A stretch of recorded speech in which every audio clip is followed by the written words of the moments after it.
Religion Outlook। Satnam Shri Waheguru ji. Comment section ਦੇ ਵਿੱਚ Waheguru type ਕਰਕੇ ਫਤਿਹ ਕਬੂਲ ਕਰੋ ਜੀ। ਵਾਹਿਗੁਰੂ ਜੀ ਕਾ ਖਾਲਸਾ, ਵਾਹਿਗੁਰੂ ਜੀ ਕੀ ਫਤਿਹ। ਗੁਰੂ ਸਾਹਿਬ ਦੀਆਂ ਚੋਣਵੀਆਂ ਸਿੱਖਿਆਵਾਂ ਨੂੰ ਸਮਝਾਉਣ ਦੇ ਲਈ ਅਸੀਂ ਆਪਣੇ ਚੈਨਲ 'ਤੇ ਮੌਜੂਦ ਗੁਰੂ ਗਿਆਨ ਪਲੇਲਿਸਟ ਦੇ ਵਿੱਚ ਕਈ ਸਾਰੀਆਂ ਵੀਡੀਓਜ਼ ਪਾਈਆਂ ਹੋਈਆਂ ਹਨ। ਤੁਹਾਡੇ ਕਈ ਸਾਰੇ ਸਵਾਲਾਂ ਦੇ ਜਵਾਬ ਇਹਨਾਂ ਵੀਡੀਓਜ਼ ਵਿੱਚੋਂ ਮਿਲ ਜਾਣਗੇ। ਸੋ ਆਪਣੇ ਸਵਾਲਾਂ ਦੀ ਨਿਵਰਤੀ ਦੇ ਲਈ ਤੁਸੀਂ ਇਹਨਾਂ ਵੀਡੀਓਜ਼ ਨੂੰ ਵੇਖ ਸਕਦੇ ਹੋ। ਰਾਗ ਗੌੜੀ ਅਸ਼ਟਪਦੀਆਂ ਮਹਿਲਾ ਪਹਿਲਾ। ਗੌੜੀ ਗੁਆਰਰੀ ਇੱਕ ਓੰਕਾਰ ਸਤਨਾਮ ਕਰਤਾ ਪੁਰਖ ਗੁਰ ਪ੍ਰਸਾਦ। ਨਿਤ ਸਿਧ ਨਿਰਮਲ ਨਾਮ ਵਿਚਾਰ ਪੂਰਨ ਪੂਰ ਰਹਿਆ ਬਿਖਮਾਰ। ਇਹ ਸ਼ਬਦ ਸ੍ਰੀ ਗੁਰੂ ਨਾਨਕ ਦੇਵ ਜੀ ਦੁਆਰਾ ਲਿਖਿਆ ਗਿਆ ਹੈ ਤੇ ਗੁਰੂ ਜੀ ਕਹਿ ਰਹੇ ਨੇ ਕਿ ਮੇਰੇ ਲਈ ਖਜ਼ਾਨਾ ਵੀ ਤੇ ਕਰਾਮਾਤੀ ਤਾਕਤ ਵੀ, ਭਾਵ ਨਿੱਧ ਵੀ ਤੇ ਸਿੱਧ ਵੀ, ਨਿਰਮਲ ਨਾਮ ਵਿਚਾਰ ਉਸ ਪਰਮਾਤਮਾ ਦੇ ਪਵਿੱਤਰ ਨਾਮ ਦੀ ਵਿਚਾਰ ਹੈ। ਉਸ ਪਰਮਾਤਮਾ ਦੇ ਪਵਿੱਤਰ ਨਾਮ ਦੀ ਵਿਚਾਰ ਹੀ ਮੇਰੇ ਲਈ ਖਜ਼ਾਨਾ ਹੈ ਤੇ ਉਹੀ ਮੇਰੇ ਲਈ ਕਰਾਮਾਤੀ ਤਾਕਤ ਹੈ। ਪੂਰਨ ਪੂਰ ਰਹਿਆ ਬਿਖਮਾਰ। ਮੈਨੂੰ ਇਹ ਨਾਮ ਦੀ ਦਾਤ ਐਸੀ ਮਿਲੀ ਹੈ ਕਿ ਮੈਂ ਸੰਪੂਰਨ ਹੋ ਗਿਆ ਹਾਂ। ਮੇਰੀ ਤ੍ਰਿਸ਼ਨਾ ਮਿਟੀ ਰਹਿੰਦੀ ਹੈ, ਮੈਂ ਰੱਜਿਆ ਰਹਿੰਦਾ ਹਾਂ ਤੇ ਜੋ ਮਾਇਆ ਦੇ ਮੋਹ ਦੀ ਜ਼ਹਿਰ ਮੇਰੇ ਮਨ ਵਿੱਚ ਸੀ ਉਹ ਮਰ ਗਈ ਹੈ। ਇਸ ਨਾਮ ਦੀ ਬਰਕਤ ਦੇ ਨਾਲ ਮੈਂ ਉਸ ਜ਼ਹਿਰ ਨੂੰ ਮਾਰ ਲਿਆ ਹੈ। ਤ੍ਰਿਕੁਟੀ ਛੂਟੀ ਬਿਮਲ ਮਝਾਰ। ਇਸ ਪਵਿੱਤਰ ਨਾਮ ਦੇ ਵਿੱਚ ਆਪਣੇ ਚਿੱਤ ਨੂੰ ਲਾ ਕੇ ਮੈਂ ਆਪਣੇ ਮਨ ਦੀ ਰੰਜਿਸ਼ ਖਤਮ ਕਰ ਲਈ ਹੈ। ਮਨ ਦੇ ਵਿੱਚ ਜੋ ਖਿਝ ਪੈਂਦੀ ਸੀ, ਜੋ ਮਨ ਖਿਝਦਾ ਸੀ, ਵੱਖ-ਵੱਖ ਚੀਜ਼ਾਂ ਵੱਲ ਨੂੰ ਖਿੱਚਿਆ ਜਾਂਦਾ ਸੀ, ਉਹ ਖਿਝ ਖਤਮ ਹੋ ਗਈ ਹੈ। ਤ੍ਰਿਕੁਟੀ ਤੋਂ ਇੱਥੇ ਭਾਵ ਹੈ ਤਿਉੜੀਆਂ। ਜਦ ਮਨ ਦੇ ਵਿੱਚ ਕੋਈ ਰੰਜਿਸ਼ ਚੱਲ ਰਹੀ ਹੋਵੇ ਤਾਂ ਮੱਥੇ ਦੇ ਉੱਪਰ ਤਿਉੜੀਆਂ ਅਕਸਰ ਪੈ ਜਾਇਆ ਕਰਦੀਆਂ ਨੇ। ਜਿਹੜੇ ਲੋਕ ਜ਼ਿਆਦਾ ਚਿੰਤਤ ਰਹਿੰਦੇ ਨੇ ਉਹਨਾਂ ਦੇ ਮੱਥਿਆਂ ਦੇ ਉੱਪਰ ਤਿਉੜੀਆਂ ਬਹੁਤ ਛੇਤੀ ਪੈ ਜਾਂਦੀਆਂ ਨੇ। ਤੇ ਗੁਰੂ ਜੀ ਕਹਿੰਦੇ ਨੇ ਕਿ ਮੈਂ ਆਪਣੇ ਚਿੱਤ ਨੂੰ ਉਸ ਪਰਮਾਤਮਾ ਦੇ ਨਾਮ ਦੇ ਵਿੱਚ ਐਸਾ ਲਾਇਆ ਹੈ ਕਿ ਮੇਰੇ ਮਨ ਦੀ ਖਿਝ ਖਤਮ ਹੋ ਗਈ ਹੈ। ਗੁਰ ਕੀ ਮੱਤ ਜੀ ਆਈ ਕਾਰ। ਗੁਰੂ ਵੱਲੋਂ ਦਿੱਤੀ ਹੋਈ ਮੱਤ, ਗੁਰੂ ਵੱਲੋਂ ਦਿੱਤੀ ਹੋਈ ਸਿੱਖਿਆ ਮੇਰੇ ਜੀ ਦੇ ਇੰਨੀ ਕੰਮ ਆ ਗਈ ਹੈ। ਇਨ ਬਿਧ ਰਾਮ ਰਮਤ ਮਨ ਮਾਨਿਆ, ਗਿਆਨ ਅੰਜਨ ਗੁਰ ਸ਼ਬਦ ਪਛਾਨਿਆ ਰਹਾਓ। ਗੁਰੂ ਦੇ ਸ਼ਬਦਾਂ ਦੀ ਬਰਕਤ ਦੇ ਨਾਲ ਮੈਂ ਗਿਆਨ ਰੂਪ ਉਸ ਪਰਮਾਤਮਾ ਰੂਪੀ ਸੁਰਮੇ ਨੂੰ ਪਛਾਣ ਲਿਆ ਹੈ, ਲੱਭ ਲਿਆ ਹੈ। ਗੁਰੂ ਦੀਆਂ ਸਿੱਖਿਆਵਾਂ ਦੇ ਉੱਤੇ ਅਮਲ ਕਰਕੇ ਹੀ ਮੈਂ ਅਜਿਹਾ ਕਰਨ ਦੇ ਵਿੱਚ ਸਫਲ ਹੋਇਆ ਹਾਂ। ਤੇ ਇਹਨਾਂ ਵਿਧੀਆਂ ਨੂੰ ਫੋਲੋ ਕਰਕੇ, ਇਹਨਾਂ ਵਿਧੀਆਂ ਨੂੰ ਮੰਨ ਕੇ ਮੈਂ ਆਪਣੇ ਆਪ ਨੂੰ ਉਸ ਪਰਮਾਤਮਾ ਦੇ ਵਿੱਚ ਲੀਨ ਕਰ ਲਿਆ ਹੈ। ਉਸ ਪਰਮਾਤਮਾ ਦੇ ਨਾਲ ਮੈਂ ਇੱਕਮਿਕ ਹੋ ਗਿਆ ਹਾਂ। ਮੇਰਾ ਮਨ ਉਸ ਪਰਮਾਤਮਾ ਦੀ ਯਾਦ ਦੇ ਵਿੱਚ ਗਿੱਝ ਗਿਆ ਹੈ। ਰਾਮ ਰਮਤ ਮਨ ਮਾਨਿਆ। ਮੈਂ ਉਸ ਰਾਮ ਦੇ ਵਿੱਚ ਰਮ ਗਿਆ ਹਾਂ ਤਾਂ ਇਸ ਰਮਤਾ ਦੇ ਵਿੱਚ ਹੀ ਮੇਰਾ ਮਨ ਗਿੱਝ ਗਿਆ ਹੈ। ਇੱਕ ਸੁਖ ਮਾਨਿਆ ਸਹਿਜ ਮਿਲਾਇਆ, ਨਿਰਮਲ ਬਾਣੀ ਭਰਮ ਚੁਕਾਇਆ। ਉਸ ਪਰਮਾਤਮਾ ਦੀ ਪਵਿੱਤਰ ਬਾਣੀ ਨੇ ਮੇਰੇ ਮਨ ਦੇ ਭਰਮਾਂ ਨੂੰ ਖਤਮ ਕਰ ਦਿੱਤਾ ਹੈ ਤੇ ਮੈਨੂੰ ਆਤਮਿਕ ਅਡੋਲਤਾ ਦਾ ਇੱਕ ਸੁੱਖ ਪ੍ਰਾਪਤ ਹੋ ਗਿਆ ਹੈ। ਤੇ ਮੇਰੇ ਮਨ ਨੇ ਇਹ ਗੱਲ ਮੰਨ ਲਈ ਹੈ ਕਿ ਸਹਿਜ ਦਾ, ਆਤਮਿਕ ਅਡੋਲਤਾ ਦਾ ਇਹ ਸੁੱਖ ਦੁਨੀਆ ਦੇ ਸਾਰੇ ਸੁੱਖਾਂ ਤੋਂ ਸ੍ਰੇਸ਼ਟ ਹੈ। ਇੱਕ ਸੁੱਖ ਮਾਨਿਆ ਸਹਿਜ ਮਿਲਾਇਆ, ਲਾਲ ਭਏ ਸੂਹਾ ਰੰਗ ਮਾਇਆ। ਪਰਮਾਤਮਾ ਦੀ ਬਾਣੀ ਦੀ ਸਹਾਇਤਾ ਦੇ ਨਾਲ ਮੇਰੇ ਮਨ ਦੇ ਉੱਪਰ ਪਰਮਾਤਮਾ ਦੇ ਨਾਮ ਦਾ ਗੂੜਾ ਲਾਲ ਰੰਗ ਚੜ੍ਹ ਗਿਆ ਹੈ। ਲਾਲ ਭਏ ਸੂਹਾ ਰੰਗ ਮਾਇਆ। ਪਰ ਜੋ ਮਾਇਆ ਦਾ ਰੰਗ ਹੈ ਉਹ ਸੂਹਾ ਹੁੰਦਾ ਹੈ। ਜੋ ਸੂਹਾ ਰੰਗ ਹੈ ਉਹ ਥੋੜ੍ਹਾ ਫਿੱਕਾ ਹੁੰਦਾ ਹੈ। ਸੋ ਇਸ ਸ਼ਬਦ ਦੇ ਰਾਹੀਂ, ਇਸ ਪੰਕਤੀ ਦੇ ਰਾਹੀਂ ਗੁਰੂ ਜੀ ਸਾਨੂੰ ਇਹ ਸਮਝਾਉਣਾ ਕਰਦੇ ਹਨ ਕਿ ਜੋ ਮਾਇਆ ਦਾ ਰੰਗ ਹੈ ਉਹ ਫਿੱਕਾ ਹੈ। ਪਰਮਾਤਮਾ ਦੇ ਨਾਮ ਤੋਂ ਜਿਹੜਾ ਸਾਡੇ ਮਨ ਦੇ ਉੱਪਰ ਰੰਗ ਚੜ੍ਹਦਾ ਹੈ ਉਹ ਲਾਲ ਗੂੜਾ ਹੁੰਦਾ ਹੈ। ਨਦਰ ਭਈ ਬਿਖ ਠਾਕ ਰਹਾਇਆ। ਠਾਕ ਰਹਾਇਆ ਤੋਂ ਭਾਵ ਆਪਣੇ ਆਪ ਨੂੰ ਕਿਸੇ ਚੀਜ਼ ਤੋਂ ਬਚਾ ਲੈਣਾ। ਕਹਿੰਦੇ ਉਸ ਪਰਮਾਤਮਾ ਦੀ ਮੇਰੇ ਉੱਪਰ ਐਸੀ ਮਿਹਰ ਦੀ ਨਜ਼ਰ ਹੋਈ ਕਿ ਮੈਂ ਮਾਇਆ ਰੂਪੀ ਜ਼ਹਿਰ ਤੋਂ ਆਪਣੇ ਆਪ ਨੂੰ ਬਚਾ ਲਿਆ। ਉਲਟ ਭਈ ਜੀਵਤ ਮਰ ਜਾਗਿਆ। ਮੇਰੇ ਮਨ ਦੇ ਵਿੱਚ ਜੋ ਮਾਇਆ ਦੇ ਮੋਹ ਦੀ ਗੰਗਾ ਵਗਦੀ ਸੀ ਉਹ ਉਲਟੀ ਹੋ ਗਈ, ਉਹਦਾ ਵਹਿਣ ਪੁੱਠਾ ਹੋ ਗਿਆ ਤੇ ਐਸਾ ਹੋਇਆ ਕਿ ਮੈਂ ਜੀਵਤ ਹੀ ਮਰ ਗਿਆ। ਭਾਵ ਕਿ ਦੁਨੀਆ ਦੀ ਕਾਰ ਦੇ ਵਿੱਚ ਲੱਗਾ ਹੋਇਆ ਵੀ ਮਾਇਆ ਦੇ ਮੋਹ ਵੱਲੋਂ ਮੇਰਾ ਮਨ ਮਰ ਗਿਆ। ਮੈਨੂੰ ਕਿਸੇ ਜੰਗਲਾਂ ਦੇ ਵਿੱਚ ਜਾ ਕੇ ਤਪ ਕਰਨ ਦੀ ਲੋੜ ਨਹੀਂ ਪਈ। ਮੈਂ ਆਪਣੀ ਗ੍ਰਸਤੀ ਦੇ ਵਿੱਚ ਰਹਿ ਕੇ ਹੀ ਆਪਣੇ ਮਨ ਨੂੰ ਮਾਇਆ ਦੇ ਮੋਹ ਵੱਲੋਂ ਮਾਰ ਲਿਆ। ਜਾਗਿਆ ਸ਼ਬਦ ਦਾ ਅਰਥ ਕਿ ਮੇਰਾ ਮਨ ਜਾਗ ਉੱਠਿਆ। ਸ਼ਬਦ ਰਵੇ ਮਨ ਹਰਸਿਓ ਲੱਗ ਗਿਆ। ਗੁਰੂ ਦੇ ਸ਼ਬਦਾਂ ਦੀ ਸਹਾਇਤਾ ਦੇ ਨਾਲ ਮੇਰਾ ਮਨ ਉਸ ਪਰਮਾਤਮਾ ਦੀ ਯਾਦ ਦੇ ਵਿੱਚ ਲੱਗ ਗਿਆ ਹੈ। ਰਸ ਸੰਗ੍ਰਹਿ ਬਿਖ ਪਰ ਹਰ ਤਿਆਗਿਆ। ਪਰਮਾਤਮਾ ਦਾ ਨਾਮ ਰਸ ਮੈਂ ਆਪਣੇ ਮਨ ਦੇ ਵਿੱਚ ਇਕੱਠਾ ਕਰ ਲਿਆ ਤੇ ਉਹਦੀ ਸਹਾਇਤਾ ਦੇ ਨਾਲ ਮੈਂ ਮਾਇਆ ਰੂਪੀ ਬਿਖ ਨੂੰ, ਮਾਇਆ ਰੂਪੀ ਜ਼ਹਿਰ ਨੂੰ ਤਿਆਗ ਸਕਿਆ। ਭਾਏ ਬਸੇ ਜਮ ਕਾ ਭਉ ਭਾਗਿਆ। ਮੇਰਾ ਮਨ ਉਸ ਪਰਮਾਤਮਾ ਦੇ ਪ੍ਰੇਮ ਦੇ ਵਿੱਚ ਵਸ ਗਿਆ, ਪ੍ਰੇਮ ਦੇ ਵਿੱਚ ਟਿਕ ਗਿਆ ਤੇ ਮੇਰਾ ਮੌਤ ਦਾ ਡਰ ਖਤਮ ਹੋ ਗਿਆ, ਭੱਜ ਗਿਆ। ਸਾਧ ਰਹੇ ਬਾਦੰ ਅਹੰਕਾਰਾ ਚਿੱਤ ਹਰਸਿਓ ਰਾਤਾ ਹੁਕਮ ਅਪਾਰਾ। ਮੇਰਾ ਚਿੱਤ, ਮੇਰਾ ਮਨ ਉਸ ਪਰਮਾਤਮਾ ਦੇ ਰੰਗ ਦੇ ਵਿੱਚ ਰੰਗ ਗਿਆ।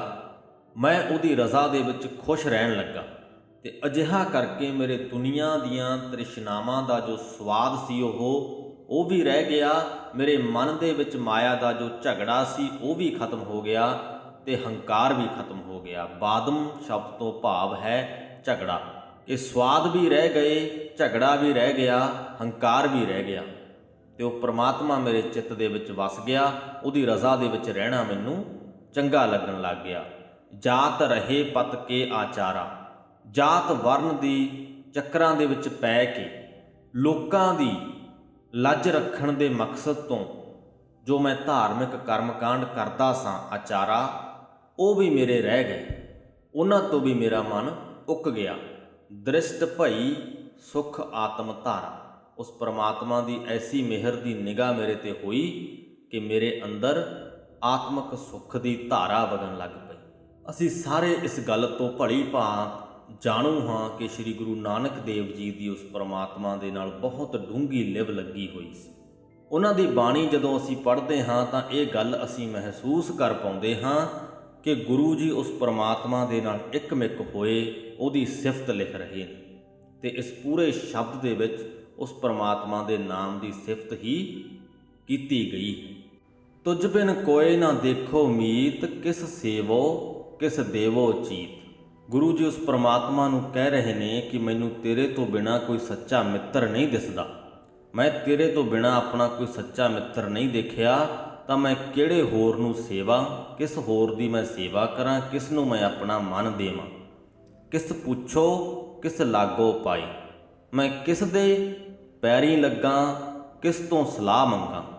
ਕਿਸ ਉਪਦੇਸ਼ ਰਹਾ ਲਿਵ ਲਾਏ। ਕਿਹਦੇ ਉਪਦੇਸ਼ ਦੇ ਵਿੱਚ ਮੈਂ ਆਪਣੀ ਲਿਵ ਲਾਵਾਂ। ਭਾਵ ਕਿ ਇਹ ਸਾਰੀਆਂ ਚੀਜ਼ਾਂ ਕਰਨ ਦੇ ਲਈ ਮੈਂ ਤੈਨੂੰ ਹੀ ਆਪਣਾ ਇਸ਼ਟ ਮੰਨਿਆ ਹੈ, ਤੈਨੂੰ ਹੀ ਆਪਣਾ ਮਿੱਤਰ ਮੰਨਿਆ ਹੈ। ਮੈਂ ਤੇਰੀ ਹੀ ਸੇਵਾ ਕਰਨੀ ਹੈ, ਤੈਨੂੰ ਹੀ ਆਪਣਾ ਚਿੱਤ ਦੇਣਾ ਹੈ, ਤੇਰੇ ਤੋਂ ਹੀ ਸਲਾਹ ਲੈਣੀ ਹੈ, ਤੇਰੇ ਹੀ ਚਰਨੀ ਲੱਗਣਾ ਹੈ, ਤੇਰੇ ਉਪਦੇਸ਼ ਦੇ ਵਿੱਚ ਹੀ ਆਪਣੀ ਲਿਵ ਜੋੜਨੀ ਹੈ। ਗੁਰ ਸੇਵੀ ਗੁਰ ਲਾਗੋ ਪਾਏ। ਮੈਂ ਗੁਰੂ ਦੀ ਸੇਵਾ ਕਰਨੀ ਹੈ ਤੇ ਗੁਰੂ ਦੇ ਹੀ ਪੈਰੀਂ ਲੱਗਣਾ ਹੈ।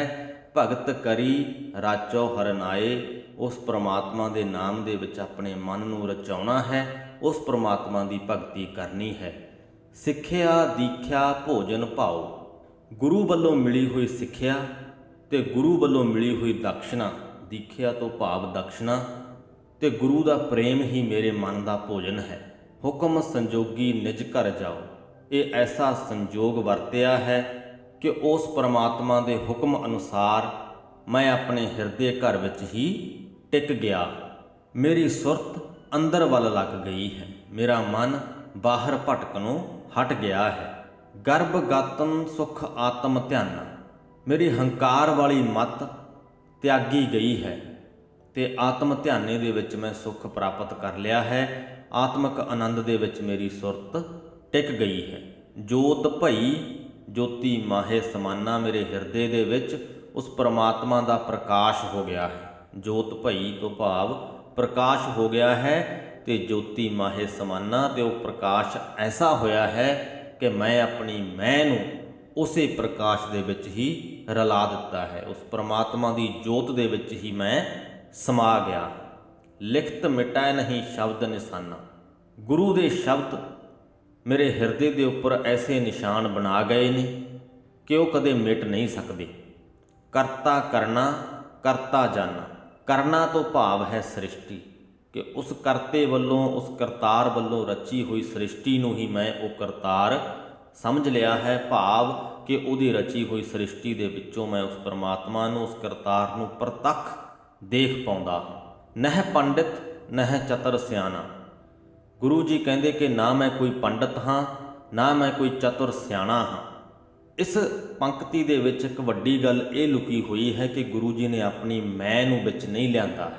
ਜਿਹੜਾ ਮਨੁੱਖ ਆਪਣੇ ਆਪ ਨੂੰ ਚਤੁਰ ਜਾਂ ਸਿਆਣਾ ਜਾਂ ਪੰਡਤ ਸਮਝਦਾ ਹੈ, ਪੰਡਤ ਸ਼ਬਦ ਤੋਂ ਭਾਵ ਹੈ ਕਿ ਉਹਦੇ ਕੋਲ ਬਹੁਤ ਗਿਆਨ ਹੈ, ਕਿਉਂਕਿ ਪੰਡਤ ਆਪਣੇ ਆਪ ਨੂੰ ਬੜਾ ਗਿਆਨਵਾਨ ਸਮਝਦਾ ਹੈ।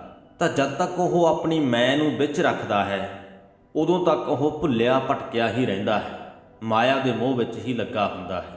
ਤਾਂ ਗੁਰੂ ਜੀ ਕਹਿੰਦੇ ਕਿ ਨਹਿ ਪੰਡਿਤ ਨਹਿ ਚਤੁਰ ਸਿਆਣਾ, ਨਹਿ ਭੂਲੋ ਨਹਿ ਭਰਮ ਭੁਲਾਨਾ, ਕਿ ਨਾ ਤਾਂ ਮੈਂ ਪੰਡਤ ਹਾਂ, ਨਾ ਮੈਂ ਕੋਈ ਚਤੁਰ ਸਿਆਣਾ ਹਾਂ। ਗੁਰੂ ਜੀ ਨੇ ਆਪਣੀ ਮੈਂ ਨੂੰ ਵਿੱਚੋਂ ਖਤਮ ਕਰ ਦਿੱਤਾ, ਤੇ ਇਸ ਕਰਕੇ ਗੁਰੂ ਜੀ ਕਹਿੰਦੇ ਕਿ ਨਾ ਮੈਂ ਭੁੱਲਿਆ ਹਾਂ, ਨਾ ਮੈਂ ਭਟਕਿਆ ਹਾਂ, ਨਾ ਮੈਂ ਕਿਸੇ ਪ੍ਰਕਾਰ ਦੇ ਭਰਮ ਵਿੱਚ ਹਾਂ। ਕਥੋ ਨਾ ਕਥਨੀ ਹੁਕਮ ਪਛਾਨਾ, ਕਹਿੰਦੇ ਮੈਂ ਸਿਰਫ ਉਸ ਪ੍ਰਮਾਤਮਾ ਦਾ ਹੁਕਮ ਪਛਾਣ ਲਿਆ ਹੈ। ਇਸ ਗੱਲ ਦਾ ਮੇਰੇ ਹਿਰਦੇ ਦੇ ਵਿੱਚ ਨਿਸ਼ਚਾ ਹੋ ਗਿਆ ਹੈ ਕਿ ਉਹਦੇ ਹੁਕਮ ਦੇ ਵਿੱਚ ਰਹਿਣਾ, ਉਹਦੀ ਰਜ਼ਾ ਦੇ ਵਿੱਚ ਖੁਸ਼ ਰਹਿਣਾ ਹੀ ਮਨੁੱਖ ਦਾ ਇੱਕ ਧਰਮ ਹੈ। ਕਥੋ ਨਾ ਕਥਨੀ ਭਾਵ ਕਿ ਮੈਂ ਕੋਈ ਚਤੁਰਾਈ ਦੀਆਂ, ਕੋਈ ਗਿਆਨ ਦੀਆਂ ਗੱਲਾਂ ਨਹੀਂ ਕਰਦਾ। ਮੈਂ ਐਵੇਂ ਢਿੰਡੋਰਾ ਨਹੀਂ ਪਿੱਟਦਾ ਫਿਰਦਾ ਕਿ ਮੈਂ ਗਿਆਨਵਾਨ ਹਾਂ, ਮੈਂ ਵੇਦ ਪੜ੍ਹੇ ਨੇ, ਮੈਂ ਇਹ ਕਿਤਾਬਾਂ ਪੜ੍ਹੀਆਂ ਨੇ। ਗੁਰੂ ਜੀ ਕਹਿੰਦੇ ਕਿ ਮੈਂ ਇੱਦਾਂ ਦੀਆਂ ਗੱਲਾਂ ਨਹੀਂ ਕਰਦਾ, ਮੈਂ ਤੇ ਸਿਰਫ ਉਸ ਪਰਮਾਤਮਾ ਦਾ ਹੁਕਮ ਪਛਾਣ ਲਿਆ ਹੈ ਤੇ ਉਹਦੀ ਰਜ਼ਾ ਦੇ ਵਿੱਚ ਖੁਸ਼ ਰਹਿੰਦਾ ਹਾਂ। ਜਿਵੇਂ ਉਹ ਮੈਨੂੰ ਰੱਖਦਾ ਹੈ, ਮੈਨੂੰ ਮਨਜ਼ੂਰ ਹੈ। ਨਾਨਕ ਗੁਰਮਤਿ ਸਹਿਜ ਸਮਾਨਾ, ਗੁਰਮਤਿ ਦੇ ਉੱਤੇ ਚੱਲ ਕੇ, ਗੁਰੂ ਵੱਲੋਂ ਦੱਸੇ ਹੋਏ ਰਸਤੇ ਦੇ ਉੱਤੇ ਚੱਲ ਕੇ ਨਾਨਕ ਸਹਿਜ ਦੇ ਵਿੱਚ ਸਮਾ ਗਿਆ, ਆਤਮਿਕ ਅਡੋਲਤਾ ਦੇ ਵਿੱਚ ਟਿਕ ਗਿਆ ਹੈ। ਗੌੜੀ ਗੁਆਰਰੀ ਮਹਿਲਾ ਪਹਿਲਾ, ਮਨ ਕੁੰਚਰ ਕਾਇਆ ਉਦਿਆਨੈ। ਕੁੰਚਰ ਤੋਂ ਭਾਵ ਹਾਥੀ ਅਤੇ ਉਦਿਆਨੈ ਤੋਂ ਭਾਵ ਜੰਗਲ, ਕਿ ਇਸ ਸਰੀਰ ਰੂਪੀ, ਕਾਇਆ ਰੂਪੀ ਜੰਗਲ ਦੇ ਵਿੱਚ ਇਹ ਮਨ ਹਾਥੀ ਸਮਾਨ ਹੈ। ਜਿਸ ਪ੍ਰਕਾਰ ਜੰਗਲ ਦੇ ਵਿੱਚ ਹਾਥੀ ਦਾ ਕਾਫੀ ਦਬਦਬਾ ਹੁੰਦਾ ਹੈ, ਹਾਥੀ ਕਾਫੀ ਤਾਕਤਵਰ ਜਾਨਵਰ ਹੈ, ਉਹਨੂੰ ਡੱਕਣਾ ਕੋਈ ਸੌਖੀ ਗੱਲ ਨਹੀਂ, ਤਾਂ ਉਸੇ ਤਰ੍ਹਾਂ ਹੀ ਮਨ ਨੂੰ ਡੱਕਣਾ ਵੀ ਕੋਈ ਸੌਖੀ ਗੱਲ ਨਹੀਂ। ਗੁਰ ਅੰਕਸ ਸੱਚ ਸ਼ਬਦ ਨਿਸ਼ਾਨਾ, ਗੁਰੂ ਹੀ ਇਸ ਮਨ ਨੂੰ ਅੰਕੁਸ਼ ਦੇ ਵਿੱਚ ਲੈ ਸਕਦਾ ਹੈ, ਇਹਨੂੰ ਕੁੰਡਾ ਪਾ ਸਕਦਾ ਹੈ। ਜਿਸ ਮਨ ਨੂੰ ਗੁਰੂ ਨੇ ਕੁੰਡਾ ਪਾ ਲਿਆ, ਜਿਸ ਮਨ ਦੇ ਉੱਪਰ ਗੁਰੂ ਨੇ ਆਪਣਾ ਨਿਸ਼ਾਨ ਲਗਾ ਦਿੱਤਾ, ਆਪਣੇ ਸ਼ਬਦ ਦਾ, ਆਪਣੀ ਸਿੱਖਿਆ ਦਾ ਨਿਸ਼ਾਨ ਲਗਾ ਦਿੱਤਾ, ਰਾਜ ਦੁਆਰੈ ਸੋਭ ਸੋ ਮਾਨੈ, ਉਹੀ ਮਨ ਉਸ ਪ੍ਰਮਾਤਮਾ ਦੀ ਦਰਗਾਹ ਤੇ ਸੋਭਦਾ ਹੈ, ਸ਼ੋਭਾ ਖੱਟਦਾ ਹੈ। ਚਤੁਰਾਈ ਨਹਿ ਚੀਨਿਆ ਜਾਏ, ਬਿਨ ਮਾਰੇ ਕਿਉ ਕੀਮਤ ਪਾਏ। ਕਿਸੇ ਵੀ ਪ੍ਰਕਾਰ ਦੀ ਚਤੁਰਾਈ ਤੋਂ ਇਸ ਮਨ ਦੀ ਕੀਮਤ ਪਛਾਣ ਨਹੀਂ ਹੁੰਦੀ। ਚੀਨਿਆ ਤੋਂ ਭਾਵ ਪਛਾਨਣਾ। ਤੁਹਾਡਾ ਮਨ ਬਹੁਤ ਚਤੁਰ ਵੀ ਹੋ ਸਕਦਾ ਹੈ, ਪਰ ਫਿਰ ਵੀ ਉਹਦੀ ਕੀਮਤ ਕੌਡੀਆਂ ਬਰਾਬਰ ਹੋ ਸਕਦੀ ਹੈ ਜੇ ਉਹ ਵਿਕਾਰਾਂ ਦੇ ਵਿੱਚ ਗ੍ਰਸਤ ਹੈ। ਬਿਨ ਮਾਰੇ ਕਿਉ ਕੀਮਤ ਪਾਏ ਰਹਾਓ। ਗੁਰੂ ਜੀ ਕਹਿੰਦੇ ਕਿ ਵਿਕਾਰਾਂ ਨੂੰ ਮਾਰੇ ਬਿਨਾਂ ਤੁਹਾਡੇ ਮਨ ਦੀ ਕੀ ਕੀਮਤ ਪੈ ਸਕਦੀ ਹੈ? ਕੋਈ ਵੀ ਨਹੀਂ। ਵਿਕਾਰਾਂ ਨੂੰ ਮਾਰੇ ਬਿਨਾਂ ਤੁਹਾਡੇ ਮਨ ਦੀ ਕੀਮਤ ਕੌਡੀਆਂ ਬਰਾਬਰ ਹੈ। ਵਿਕਾਰਾਂ ਨੂੰ ਮਾਰ ਕੇ ਹੀ ਇਸ ਮਨ ਦੀ ਸਹੀ ਕੀਮਤ ਪਾਈ ਜਾ ਸਕਦੀ ਹੈ, ਸਹੀ ਕਦਰ ਪਾਈ ਜਾ ਸਕਦੀ ਹੈ। ਘਰਮ ਹੈ ਅੰਮ੍ਰਿਤ ਤਸਕਰ ਲਈ, ਤਸਕਰ ਤੋਂ ਭਾਵ ਚੋਰ। ਸਾਡੇ ਹਿਰਦੇ ਘਰ ਵਿੱਚ ਉਸ ਪ੍ਰਮਾਤਮਾ ਦੇ ਅੰਮ੍ਰਿਤ ਦਾ ਖਜ਼ਾਨਾ ਹੈ, ਪਰ ਵਿਕਾਰ ਰੂਪੀ ਚੋਰ ਉਸ ਖਜ਼ਾਨੇ ਨੂੰ ਲੁੱਟ ਰਹੇ ਨੇ। ਨੰਨਾ ਕਾਰਨਾ ਕੋਏ ਕਰਈ, ਤੇ ਕੋਈ ਜੀਵ ਉਹਨਾਂ ਚੋਰਾਂ ਨੂੰ ਕਿਸੇ ਪ੍ਰਕਾਰ ਦੀ ਨਾ ਨੁੱਕਰ ਵੀ ਨਹੀਂ ਕਰਦਾ, ਉਹਨਾਂ ਤੋਂ ਇਸ ਅੰਮ੍ਰਿਤ ਖਜ਼ਾਨੇ ਨੂੰ ਬਚਾਉਣ ਦੀ ਕੋਸ਼ਿਸ਼ ਨਹੀਂ ਕਰਦਾ। ਰਾਖੈ ਆਪ ਵਡਿਆਈ ਦੇਈ, ਕਿਉਂਕਿ ਜੀਵਾਂ ਦੇ ਅਸਲ ਦੇ ਵਿੱਚ ਹੱਥ ਵੱਸ ਹੈ ਹੀ ਨਹੀਂ। ਜਿਸ ਜੀਵ ਨੂੰ ਉਹ ਪ੍ਰਮਾਤਮਾ ਖੁਦ ਹੱਥ ਦੇ ਕੇ ਰੱਖਦਾ ਹੈ, ਉਹੀ ਇਹਨਾਂ ਚੋਰਾਂ ਤੋਂ ਆਪਣੇ ਨਾਮ, ਆਪਣੇ ਅੰਮ੍ਰਿਤ ਖਜ਼ਾਨੇ ਨੂੰ ਬਚਾਉਣ ਦੇ ਵਿੱਚ ਸਫਲ ਹੁੰਦਾ ਹੈ। ਨੀਲ ਅਨੀਲ ਅਗਨ ਇਕ ਠਾਈ, ਨੀਲ ਅਨੀਲ ਤੋਂ ਭਾਵ ਅਣਗਿਣਤ ਤ੍ਰਿਸ਼ਨਾਵਾਂ ਦੀ ਅੱਗ ਮਨੁੱਖ ਨੇ ਆਪਣੇ ਮਨ ਦੇ ਅੰਦਰ ਇੱਕ ਥਾਂ ਦੇ ਉੱਤੇ ਇਕੱਠੀ ਕਰ ਰੱਖੀ ਹੁੰਦੀ ਹੈ। ਜਲ ਨਿਵਰੀ ਗੁਰ ਬੂਝ ਬੁਝਾਈ, ਪਰ ਜਦੋਂ ਗੁਰੂ ਮਨੁੱਖ ਨੂੰ ਸੋਝੀ ਬਖਸ਼ਦਾ ਹੈ, ਉਸ ਸੋਝੀ ਦੇ ਬਲਬੂਤੇ ਤੇ ਮਨੁੱਖ ਆਪਣੇ ਹਿਰਦੇ ਦੇ ਵਿੱਚ ਪਏ ਨਾਮ ਅੰਮ੍ਰਿਤ ਨੂੰ ਵਰਤਣ ਦੇ ਯੋਗ ਹੋ ਜਾਂਦਾ ਹੈ। ਉਸ ਨਾਮ ਜਲ ਦੀ ਮਦਦ ਦੇ ਨਾਲ ਉਹ ਇਸ ਅਗਨੀ ਦੀ ਨਿਵਰਤੀ ਕਰਦਾ ਹੈ, ਤ੍ਰਿਸ਼ਨਾ ਦੀ ਇਸ ਅੱਗ ਨੂੰ ਬੁਝਾਉਣ ਦੇ ਵਿੱਚ ਸਫਲ ਹੁੰਦਾ ਹੈ। ਮਨ ਦੇ ਲੀਆ ਰਹਿਸ ਗੁਣ ਗਾਈ, ਪਰ ਇਹ ਜੋ ਸੋਝੀ ਹੈ ਜੋ ਸਾਨੂੰ ਗੁਰੂ ਤੋਂ ਮਿਲਦੀ ਹੈ, ਇਹ ਮਨ ਦੇ ਵੱਟੇ 'ਚ ਮਿਲਦੀ ਹੈ। ਆਪਣਾ ਮਨ ਗੁਰੂ ਨੂੰ ਦੇਣਾ ਪੈਂਦਾ ਹੈ। ਆਪਣੀ ਮੈਂ ਨੂੰ ਪਾਸੇ ਰੱਖ ਕੇ ਆਪਣੇ ਮਨ ਨੂੰ ਗੁਰੂ ਦੇ ਅੱਗੇ ਤਿਆਗਣਾ ਪੈਂਦਾ ਹੈ।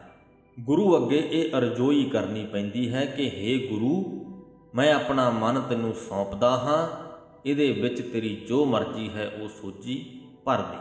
ਤੇ ਜਦ ਗੁਰੂ ਸਾਨੂੰ ਸੋਝੀ ਬਖਸ਼ ਦਿੰਦਾ ਹੈ ਤਾਂ ਰਹਿਸ ਗੁਣ ਗਾਈ, ਰਹਿਸ ਤੋਂ ਭਾਵ ਚਾਅ ਦੇ ਨਾਲ, ਤਾਂ ਫਿਰ ਮਨੁੱਖ ਚਾਅ ਨਾਲ ਉਸ ਪਰਮਾਤਮਾ ਦੇ ਗੁਣ ਗਾਉਂਦਾ ਹੈ। ਤੇ ਜਿਹੜਾ ਮਨੁੱਖ ਅਜਿਹਾ ਕਰਨ ਤੋਂ ਅਸਫਲ ਰਹਿੰਦਾ ਹੈ, ਜਿਹੜਾ ਗੁਰੂ ਦੇ ਲੜ ਨਹੀਂ ਲੱਗਦਾ ਹੈ, ਆਪਣੀ ਮੈਂ ਨੂੰ ਪਾਸੇ ਨਹੀਂ ਰੱਖਦਾ ਹੈ, ਉਹਦੇ ਲਈ ਜੈਸਾ ਘਰ ਬਾਹਰ ਸੋ ਤੈਸਾ, ਬੈਸ ਗੁਫਾ ਮਹਿ ਆਖੋ ਕੈਸਾ। ਉਹਦੇ ਲਈ ਜੈਸਾ ਉਹ ਘਰ ਦੇ ਵਿੱਚ ਹੈ ਵੈਸਾ ਹੀ ਬਾਹਰ ਹੈ। ਉਹਦਾ ਮਨ ਜਿੰਨਾ ਬੇਚੈਨ, ਜਿੰਨਾ ਵਿਆਕੁਲ ਘਰੇ ਬੈਠੇ ਦਾ ਹੈ, ਉਨਾ ਵਿਆਕੁਲ ਹੀ ਬਾਹਰ ਜੰਗਲਾਂ ਦੇ ਵਿੱਚ ਫਿਰਦੇ ਦਾ ਹੋਵੇਗਾ। ਗੁਰੂ ਜੀ ਕਹਿੰਦੇ, ਦੱਸੋ ਕਿ ਗੁਫਾ ਦੇ ਵਿੱਚ ਬੈਠ ਕੇ ਉਹ ਕੀ ਹਾਸਲ ਕਰ ਲਵੇਗਾ। ਸਾਗਰ ਡੂਗਰ ਨਿਰਭਉ ਐਸਾ, ਜਦ ਤੱਕ ਮਨ ਦੇ ਅੰਦਰ ਵਿਕਾਰ ਹਨ, ਉਦੋਂ ਤੱਕ ਬੇਸ਼ੱਕ ਸਾਗਰਾਂ ਦੇ ਵਿੱਚ ਚੁੰਬੀ ਲਾ ਲਵੋ, ਭਾਵ ਤੀਰਥ ਇਸ਼ਨਾਨਾਂ ਦੇ ਵਿੱਚ ਚੁੰਬੀਆਂ ਲਾ ਲਵੋ, ਬੇਸ਼ੱਕ ਗੁਫਾ ਦੇ ਵਿੱਚ ਜਾ ਕੇ ਬੈਠ ਜਾਵੋ, ਤੁਹਾਡਾ ਮਨ ਨਿਰਭਉ ਹੀ ਰਹੇਗਾ। ਇਸ ਨਿਰਭਉ ਦਾ ਅਰਥ ਵਿਕਾਰਾਂ ਵੱਲੋਂ ਨਿਰਭਉ ਹੈ, ਕਿ ਵਿਕਾਰਾਂ ਤੋਂ ਡਰੇਗਾ ਨਹੀਂ, ਉਹਨਾਂ ਨੂੰ ਜੱਫੀਆਂ ਪਾ ਪਾ ਰੱਖੇਗਾ। ਕਿ ਜਦ ਤੱਕ ਤੁਸੀਂ ਗੁਰੂ ਦੀ ਸਿੱਖਿਆ ਨਹੀਂ ਸਮਝਦੇ, ਉਦੋਂ ਤੱਕ ਵਿਕਾਰਾਂ ਤੋਂ ਤੁਹਾਨੂੰ ਡਰ ਨਹੀਂ ਲੱਗੇਗਾ। ਤੇ ਜਦੋਂ ਤੁਹਾਨੂੰ ਵਿਕਾਰਾਂ ਤੋਂ ਡਰ ਹੀ ਨਾ ਲੱਗਿਆ ਤਾਂ ਉਹਨਾਂ ਤੋਂ ਤੁਸੀਂ ਦੂਰ ਨਹੀਂ ਹੋਵੋਗੇ। ਮੂਏ ਕਉ ਕਹੋ ਮਾਰੇ ਕੌਣ, ਨਿਡਰੇ ਕਉ ਕੈਸਾ ਡਰ ਕਵਨ, ਸ਼ਬਦ ਪਛਾਨੈ ਤੀਨੇ ਭਉਣ। ਕਹਿੰਦੇ ਜਿਸ ਮਨੁੱਖ ਨੇ ਆਪਣੇ ਮਨ ਨੂੰ ਵਿਕਾਰਾਂ ਵੱਲੋਂ ਮਾਰ ਲਿਆ, ਉਹਨੂੰ ਕੌਣ ਮਾਰ ਸਕਦਾ ਹੈ। ਉਸ ਮਨ ਦੇ ਉੱਪਰ ਵਿਕਾਰ ਹੋਰ ਕੋਈ ਚੋਟ ਨਹੀਂ ਕਰ ਪਾਉਂਦੇ। ਜਿਹਨੇ ਵਿਕਾਰਾਂ ਨੂੰ ਇੱਕ ਵਾਰ ਆਪਣੇ ਮਨ ਦੇ ਵਿੱਚੋਂ ਖਤਮ ਕਰ ਲਿਆ, ਬਾਅਦ ਦੇ ਵਿੱਚ ਵਿਕਾਰ ਉਹਦੇ ਮਨ 'ਤੇ ਪ੍ਰਭਾਵ ਨਹੀਂ ਪਾ ਸਕਦੇ। ਅਜਿਹਾ ਕਰਕੇ ਜਿਹੜਾ ਮਨੁੱਖ ਨਿਡਰ ਹੋ ਗਿਆ, ਕਹਿੰਦੇ ਉਹਨੂੰ ਦੱਸੋ ਭਲਾ ਕਾਹਦਾ ਡਰ ਰਹਿ ਗਿਆ। ਨਿਡਰੇ ਕਉ ਕੈਸਾ ਡਰ ਕਵਨ, ਸ਼ਬਦ ਪਛਾਨੈ ਤੀਨੇ ਭਉਣ।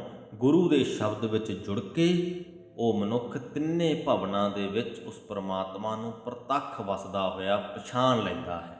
ਜਿਨ ਕਹਿਆ ਤਿਨ ਕਹਿਨ ਵਖਾਨਿਆ, ਜਿਨ੍ਹਾਂ ਨੇ ਸਿਰਫ ਕਹਿਣ ਦੇ ਲਈ, ਲੋਕ ਦਿਖਾਵੇ ਦੇ ਲਈ ਇਹ ਗੱਲ ਕਹਿ ਦਿੱਤੀ ਕਿ ਉਹ ਪਰਮਾਤਮਾ ਹਰ ਥਾਂ ਵਸਦਾ ਹੈ, ਉਹ ਆਪਣੇ ਇਸ ਮਨ ਰੂਪ ਹਾਥੀ ਨੂੰ ਡੱਕ ਨਹੀਂ ਪਾਉਂਦੇ, ਕਿਉਂਕਿ ਉਹਨਾਂ ਨੇ ਸਿਰਫ ਕਹਿਣ ਦੇ ਲਈ ਹੀ ਇਹ ਗੱਲ ਕਹਿ ਦਿੱਤੀ ਹੈ। ਜਿਨ ਬੂਝਿਆ ਤਿਨ ਸਹਿਜ ਪਛਾਨਿਆ, ਜਿਨ੍ਹਾਂ ਨੇ ਅਸਲ ਦੇ ਵਿੱਚ ਇਹ ਭੇਤ ਸਮਝਿਆ ਹੈ, ਗੁਰੂ ਦੀ ਸਿੱਖਿਆ ਦੇ ਉੱਤੇ ਅਮਲ ਕਰਕੇ ਉਹੀ ਉਸ ਸਹਿਜ ਰੂਪ ਪਰਮਾਤਮਾ ਨੂੰ ਪਛਾਣਦੇ ਹਨ, ਉਹੀ ਆਤਮਿਕ ਅਡੋਲਤਾ ਦੇ ਵਿੱਚ ਟਿਕ ਪਾਉਂਦੇ ਹਨ।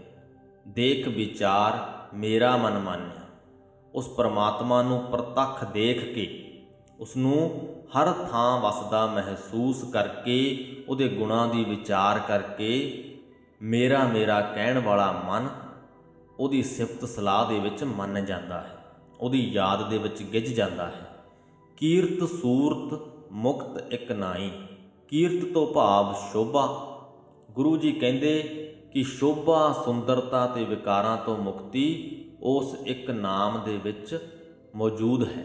परमात्मा के नाम दे विचों, परमात्मा की सिफत सलाह दे विचों सानू शोभा भी मिल जाती है, मानसिक सुंदरता भी मिल जाती है, ते विकारां तो मुक्ति भी मिल जाती है।